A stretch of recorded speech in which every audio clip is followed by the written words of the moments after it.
A Micos acolleu a última xornada do proxecto All for Jobs. O programa europeo busca a inclusión laboral da mocidade e reuniu na sede da asociación a entidades de 6 países do continente. All for Jobs busca en Amicos as claves para fomentar a inclusión laboral entre os mozos e mozas. O proxecto europeo escolleu a entidade boirense para acoller o programa Erasmus+, da Unión Europea polo seu traballo con persoas con discapacidade e en risco de exclusión social. Hoxe foi a última xornada na que se reuniron entidades de 6 países diferentes do continente. Pois Amicos é socio deste proxecto Erasmus de cooperación internacional que está cofinanciado pola Unión Europea e está coordinado o proxecto por Xanara, unha cooperativa social de Italia, de moi pretiño de Nápoles.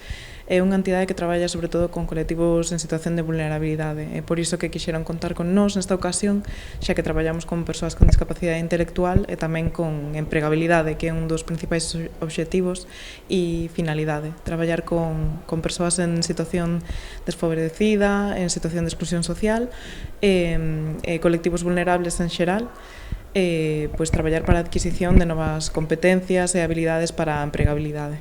All for Jobs pon hoxe fin ao seu paso por Boiro cunha reunión entre as asociacións abordando as liñas de traballo que cada unha debe seguir. Xunto cos socios de Romanía, de Polonia, de Italia, faltame Grecia e Chipre, estes compañeiros que veñen tan lonxe pois trasladáronse fai 2 días, onde comezamos as xornadas intensas de poñernos un poquinho o día sobre as últimas reunións que tiveron lugar online, esta primeira presencial, esclarecer un pouco as tarefas, repartición de tarefas, de actividades, de paquetes de traballo que se foron desenvolvendo ata agora e os seguintes pasos.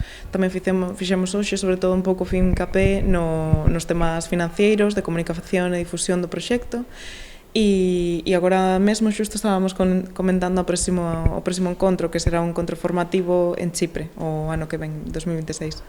O vindeiro encontro será en Chipre, onde participará tamén Amicos. Chegarán ao país mediterráneo co proxecto máis avanzado e con alternativas como unha aplicación móvil.